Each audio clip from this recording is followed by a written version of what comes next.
Oi, tudo bem? Um feliz sábado, uma linda noite. Espero que tudo esteja correndo bem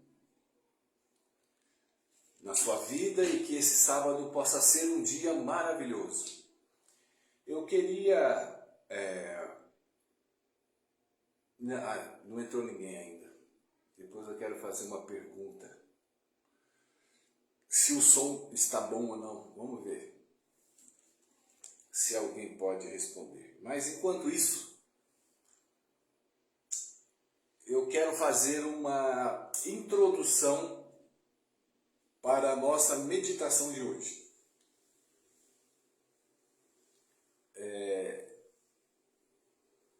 Legal, Cido, obrigado, ótimo. Eu sempre vejo, recebo e acompanho diversas pessoas que pregam, diversas pessoas que enviam textos, e sempre que eu posso, eu retorno aquilo que muitas vezes as pessoas têm uma visão de um texto e eu procuro desmistificar. Ô Silvia, você conseguiu copiar aquele texto de Ellen White? Cola aqui para mim, para eu poder ler, porque se eu for voltar para ler o texto eu caio. O Facebook me derruba. Se você puder fazer essa copia e cola aí para mim, vai ser legal. Ok. Obrigado, Silvia. Boa, boa. Então vejamos do porquê eu estou fazendo essa introdução. É muito natural o crente impor para as pessoas textos fora de contextos por causa da sua própria crença. Por que a sua crença é dessa forma equivocada? Porque foram ensinados assim. Por exemplo, eu li um texto agora dos Desejados de Todas as Nações, capítulo 61, que a Silvia me colou aqui e eu vou ler para vocês. Não é genuíno nenhum arrependimento que não opere reforma. Olha como é triste um texto desse. Você pode fazer desse texto uma pirâmide do mal. Porque está claro aqui, né? Não é genuíno nenhum arrependimento, ou não é legal, ou não é uma boa. Nenhuma pessoa que se arrependeu, mas que não operou reforma sobre ela. Tá. E um outro texto ligado a esse, eu vou falar sobre os dois, é Hebreus 12, verso 14. Qual ninguém verá o Senhor. É forte. É forte. Segui em paz com todos. E segui em santificação, porque sem a santificação ninguém verá o Senhor. Só que no texto seguinte, diz assim: tendo cuidado de que ninguém se prive da graça de Deus. Aí Pedro diz para ninguém participar do fornicário, profanar como Esaú profanou, vendeu o seu direito por um manjar. E aí Pedro vem dando umas colocações humanas, que não tem nada de errado você pedir para as pessoas serem boas. Não precisa o Pedro pedir, qualquer filósofo sempre pregou isso. Então, vamos aos dois contextos. Um é que vamos ver que é genuíno o meu arrependimento, mas se não operar reforma. Muito bem. Então vamos falar sobre esse texto fazendo algumas perguntas. Tá, você se arrependeu? Você que publicou o texto? Quando você se arrependeu? Ou você que está me ouvindo agora e está também acreditando nessa pregação que é comum. O comportamentalista dizer que se você se arrependeu, você tem que mudar. Esse é o papo. Então a minha pergunta é, quando você se arrependeu? Faz 30 anos? 20? Ah, você se arrepende todos os dias, é isso? Aí a pergunta é, você se arrepende do que todos os dias? Dos meus pecados, gente. E eu te pergunto, quais pecados que você realmente, genuinamente se arrepende e se auto-reforma? Ou pelo poder de Deus, sei lá como é que vai ser a tua explicação. Eu quero que você responda olhando na tua cara, você olhando no espelho, e você respondendo as minhas perguntas dentro desse texto, fora de um contexto. Porque o cara vai pregar que você, para ser genuíno o teu arrependimento, você tem que ser transformado ou reformado. Depois nós vamos chegar à realidade desse texto. Mas as perguntas que eu estou falando é para você se enxergar. Porque quem prega isso não se enxerga. Ele está jogando para o outro. Olha, se você não se arrepender e não operar uma reforma na sua vida, o teu arrependimento não é genuíno. Ele está mandando essa mensagem para você. E eu estou mandando essa mensagem para você, para ele, para quem escreveu ou para quem concorda. Então você se arrepende todos os dias, todos os momentos, o dia inteiro. E genuinamente você é transformado. Então você é uma pessoa que eu quero conhecer, porque eu tenho uma santa do pau oco na minha igreja, com a Bíblia debaixo do braço, de uma perfeição infinda. Porque se você se arrependeu, e a genuidade é a reforma, e você praticou a reforma, praticou a mudança durante não sei quantos anos, então você está perfeito. Porque aí Pedro fala sobre santificação, que eu vou falar também. Aí entende-se que um pregador sobe no púlpito e fala, irmãos, Ellen White disse, e eu também vos digo, que se você não se arrepender e não operar uma reforma na sua vida, seu arrependimento para Deus não valeu nada. Aí Jesus diz, eu sou a videira verdadeira. Aquele que estiver em mim, o ramo, eu, você, produzirá frutos. Que frutos são esses? Da reforma. O que é fruto da reforma? É Deus ser santo, melhor que todos na igreja, porque eu me arrependi. Pedro não se arrependeu genuinamente. Pedro andou na videira verdadeira. Porque Pedro brigou com Paulo. Pedro se juntou com os fariseus. Mentiu. Então, o homem que disse sobre santificação, não faz isso, não faz aquilo, era um babaca. Como qualquer ser humano é um babaca. Então, o que é arrependimento? Primeiro, arrependimento é um dom de Deus. O genuíno arrependimento é um dom. É uma dádiva, é a graça que eu li aqui para vocês. É a graça de Deus que vem sobre mim e me causa um arrependimento. Mas arrependimento do quê? Do homem que eu sou, não do ato que eu cometi. Porque essas pessoas pregam atos, para você se arrepender de atos. E a minha pergunta é essa, você se arrependeu de atos desde quando? Não é genuíno nenhum arrependimento que não opere reforma. Então, você se arrependeu genuinamente? Desde quando? 20 anos atrás? 10 anos atrás? Você se arrependeu ontem, genuinamente, e reformou? Se arrependeu hoje, genuinamente, dos teus atos que praticou e reformou? Anteontem você fez a mesma coisa, e anteontem, você também se arrependeu dos atos? Você tem esse tipo de vida, porque é esse tipo de vida que estão te ensinando. Essa neurose atômica. De você ir para o quarto, ai meu Deus, eu falei bobagem, eu pensei bobagem, eu agi, ai eu me arrependo, agora eu não faço mais. E daí? Você não fez mais, e daí?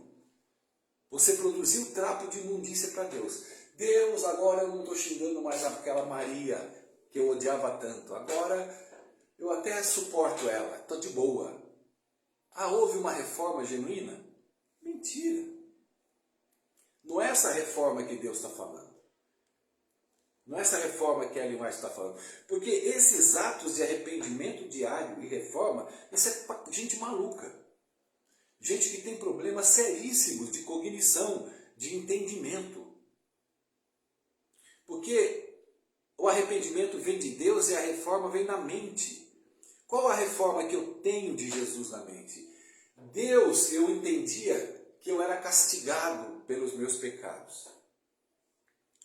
Aí eu me vi pecador. Eu peco, cara, toda hora, todo dia, 35 anos. Não reformei. Não melhorei, piorei. Porém, a minha mente foi reformada, porque aquele Deus que eu tinha medo, hoje eu adoro. Por que eu adoro? Porque Ele me santifica, como eu li agora, Pedro 12, 14. Segui em paz com todo mundo da igreja. E segui em paz com a santificação. Por quê?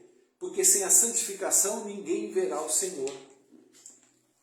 E o que é santificação? As pessoas não pregam isso. As pessoas pregam mudança. Você que é crente, olha no espelho. O que você mudou? Pelo amor dos meus filhinhos. O que você é melhor?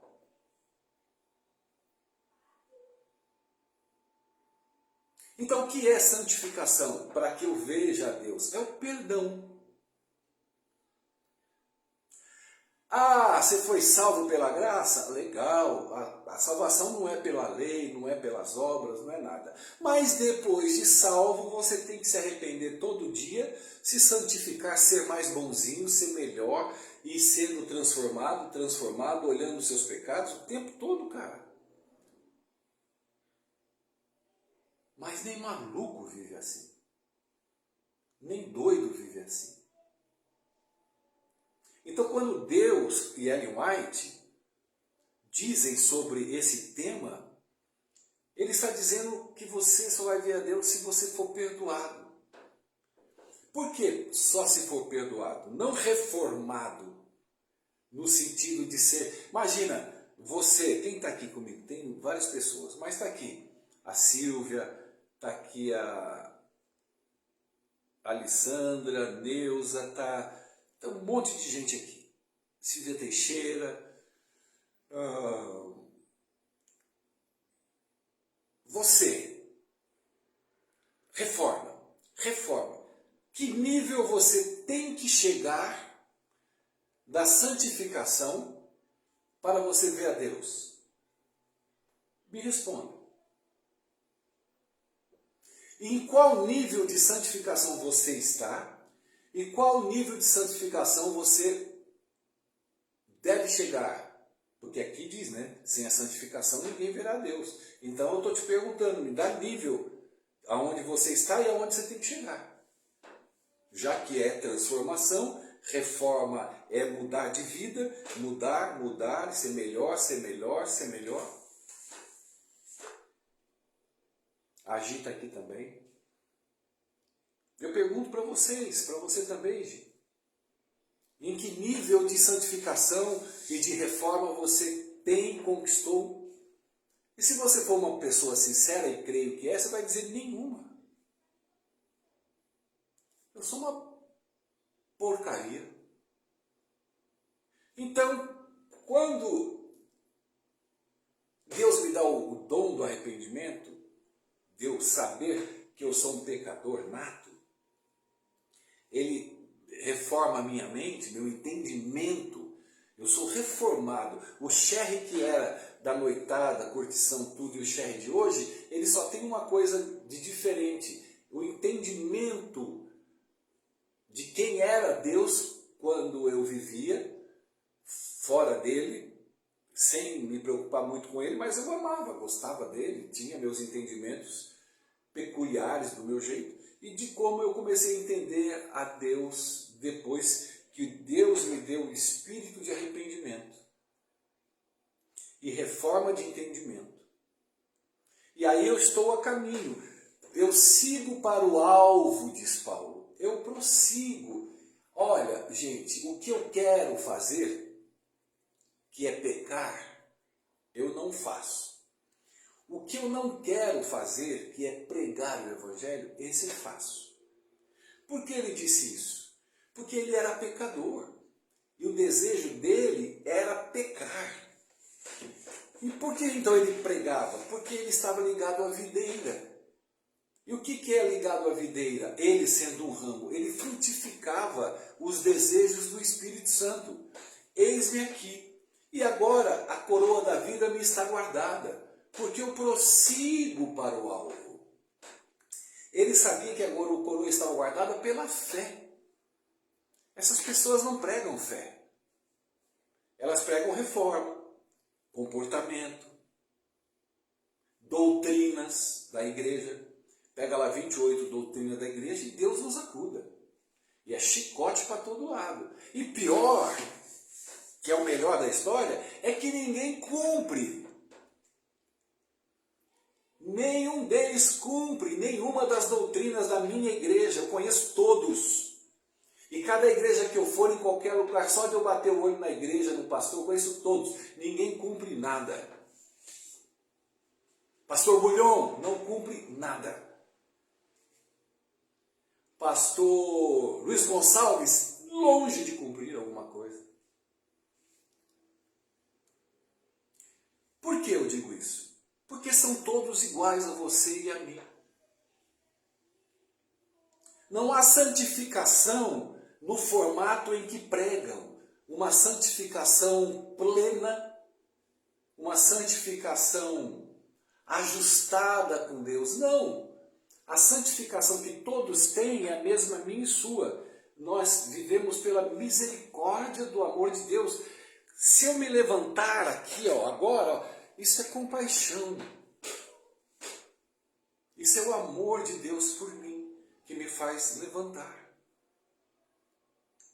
Se você está ligado na videira, cuide para que não caia. Cuide para que você não entre nessa vibe neurótica de... Teve alguém que falou que tem que orar 4, 6 horas por dia, porque elas fazem isso. Eu tenho pena. Deus fala, Deus é claro sobre ritual.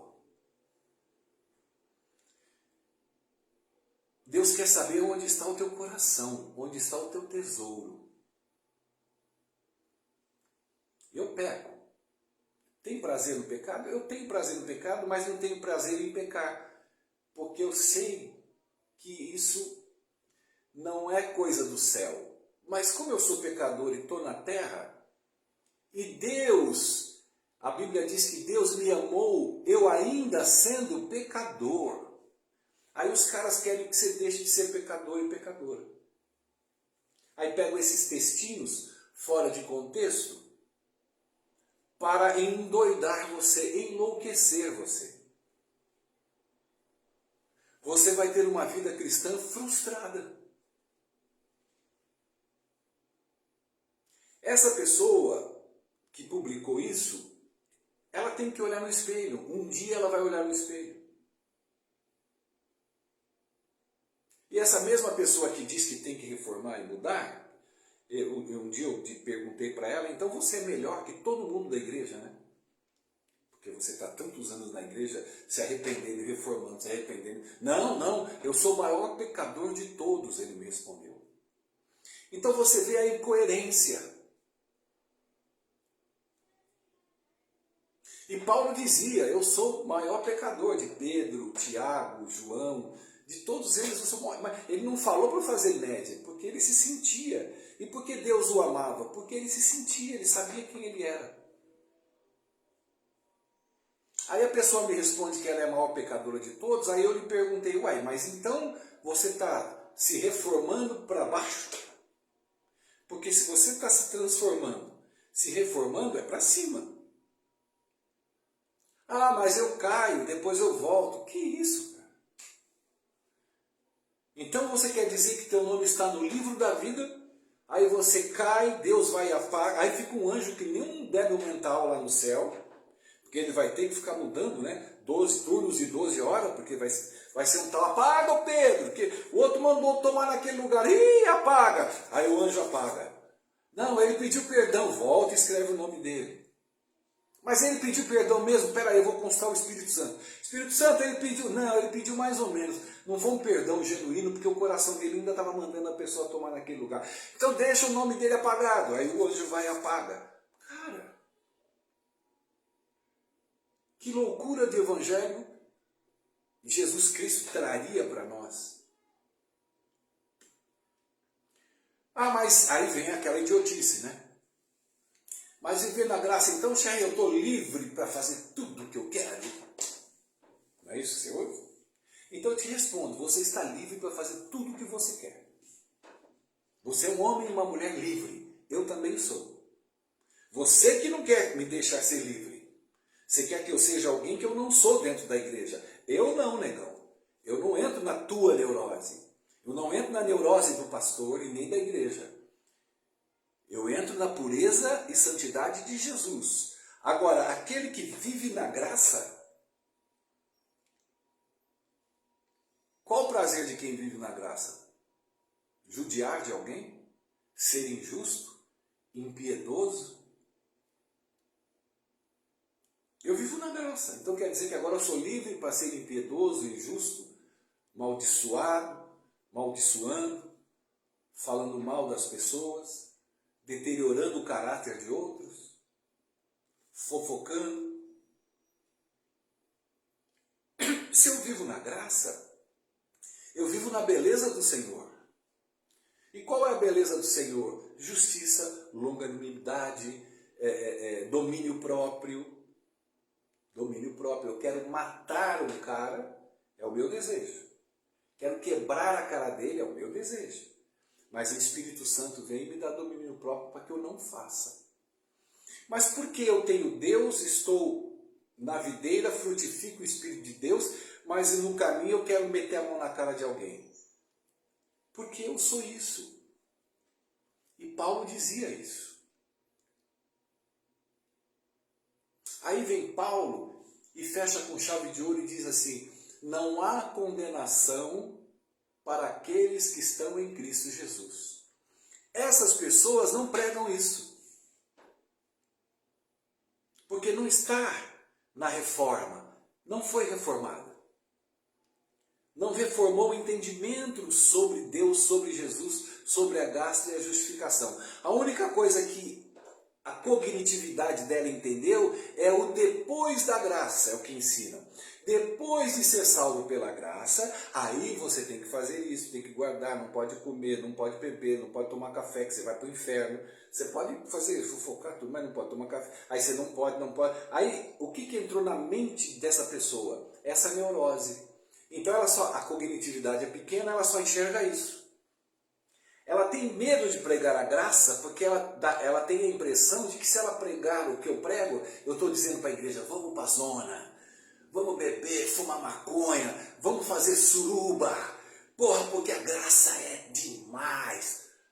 É isso que passa na cabeça dos santarados, os santos tarados, porque é o que tem na cabeça e no coração dessas pessoas. Não tem a pureza de Jesus, o perdão fazer com que as pessoas entendam que não há condenação para aquelas que estão em Jesus Cristo. Cara, eu peco, mas eu sei que eu não sou condenado porque eu tenho Jesus, o meu Salvador, o meu advogado, o meu amigo, o meu Deus, o meu mestre. Aquele com quem eu posso contar o dia inteiro, todos os dias, porque ele me perdoou. Hoje eu passei sexta-feira, né, entrei o sábado, perdoado. Eu não fui no meu quarto, eu nem ajoelhei hoje. Eu não fiz ritual nenhum do sábado. Porque para mim entrar no sábado, entrar na segunda, é a mesma coisa. Se eu entrar mal domingo para segunda, não adianta eu fazer charminho na sexta para o sábado. É isso que Jesus fala na Bíblia. Eu estou cansado dos teus rituais. Eu tenho nojo. Eu quero vomitar você da minha boca. Quem que ele quer vomitar? Os ritualistas. Os que pregam reforma, os que pregam a lei, os que pregam comportamento. São esses que Jesus diz, estou fora, legal. Se arrependam, ou seja, entenda quem eu sou. Compreenda o que eu estou dando, o que eu dei na cruz e o que eu estou movimentando hoje na terra.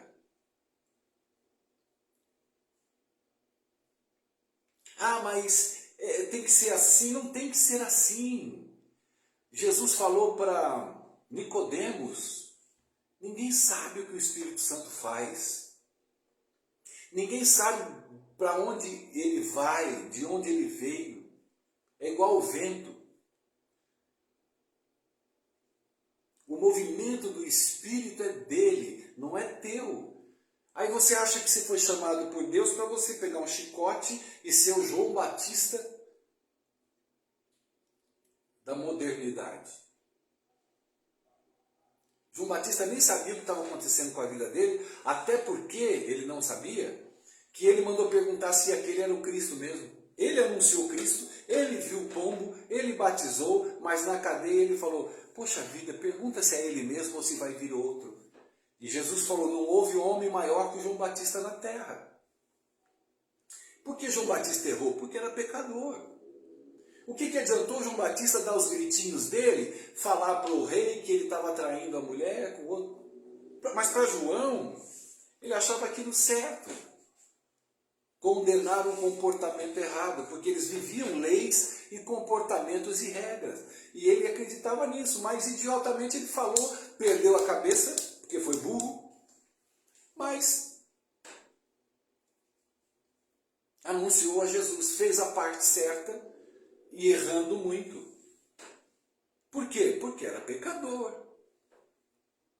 E não resolveu nada, o cara continuou transando lá com a mulher do outro, ele perdeu a cabeça e tudo continuou a mesma coisa. Então, não é essa reforma que Deus está pedindo. Deus estava pedindo para João levar as pessoas a Cristo, e ele fez. Agora segui-o. Ele cumpriu, mas o coração dele também duvidou. Então, meus queridos irmãos, indo para o fechamento, tomem cuidado com esses tipos, que é 98% das pregações são assim. Eles vão falar pouco, se fala disso. Você vai, agora é sábado, vocês vão ouvir pregações aí. Ninguém fala de Jesus. Ninguém. Eu ouvi uma meia dúzia de pregação, tem pregação que nem o nome dele foi falado. E os poucos que falam o nome de Jesus, que pregam alguma coisa relativa à graça, no final eles começam a falar em comportamento. Porque para eles não é Jesus que vale. É o finalmente. O que é o finalmente? É o pós-Jesus, que é os comportamentos que você tem que ter em mudança na sua vida. E como eu perguntei no início, eu vou fechar te perguntando. Quem é você de fato? Que reforma de mudança ocorreu na sua vida? E quem nasce na igreja, então, está ferrado. Vai transformar o quê? O cara já nasce ferrado. Já toma um bombardeio desgraçado de rituais, de mitologia, de idolatria, idolatria com igreja, idolatria com missão, idolatria com pastor, idolatria com a igreja verdadeira, porque é tudo isso que é pregado. Aí a pessoa endoida, ela já cresce maluca. E aí ela não se enxerga na igreja. Ela vai, mas parece que quando ela está fora, ela é feliz. Porque ela não se vê. Ela fala, meu Deus, quanta mentira. Porque é fácil meter uma roupa, um salto alto, o cara meter um terno, pegar a Bíblia, todo mundo sorrindo e cheiroso de manhã numa igreja em um dia da semana. É maravilhoso. Então Deus não vê doutrinas e regras, Deus vê coração. Aonde está posto o teu coração? Está posto na cruz? No amor de Jesus? Entendendo que você é pecador, pecadora, entendendo que você tem um Salvador que já te salvou, Ele não vai te salvar. As pessoas dizem que você tem que estar preparada para Ele te salvar. Olha, Jesus está voltando, te prepara. Mas porra, como me prepara? O que é me preparar para Jesus voltar? É a mesma pregação dessa que eu falei hoje. Jesus vai voltar para me buscar. E eu quero que tantos outros venham comigo, além da minha família. Será salvo tu e a tua casa. Eu acredito nisso. Ah, mas teu irmão bebe, a tua avó era espírita.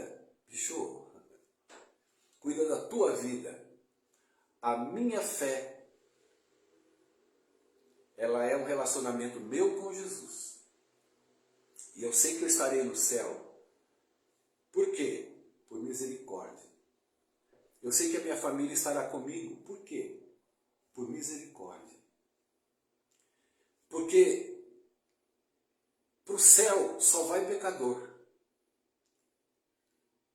Interessante. Sabe quem não vai para o céu? Abra a tua mente agora, de vez eu vou encerrar. Para o céu só vai pecador. Então, como assim? Então quem não vai para o céu? Quem não vai para o céu são os hipócritas. Porque o pecador, quando Jesus vier buscar-nos, ele vai nos transformar no caráter de Jesus, sem pecado. Aí nós viajaremos para o céu. Espero que você tenha dito amém. Agora, os hipócritas, a escolha foi deles. Eles tentaram ir para o céu na sua justiça própria, transformando o seu caráter, mudando para ser bonzinho, buscando o poder de Deus para serem o que eles nunca foram, mas que sempre fingiram ser. Tá bom? Então aprenda isso. Você vai para o céu, não pelo que você é. Você vai para o céu por quem Jesus é. Feliz sábado, bom descanso. Um beijo, até mais.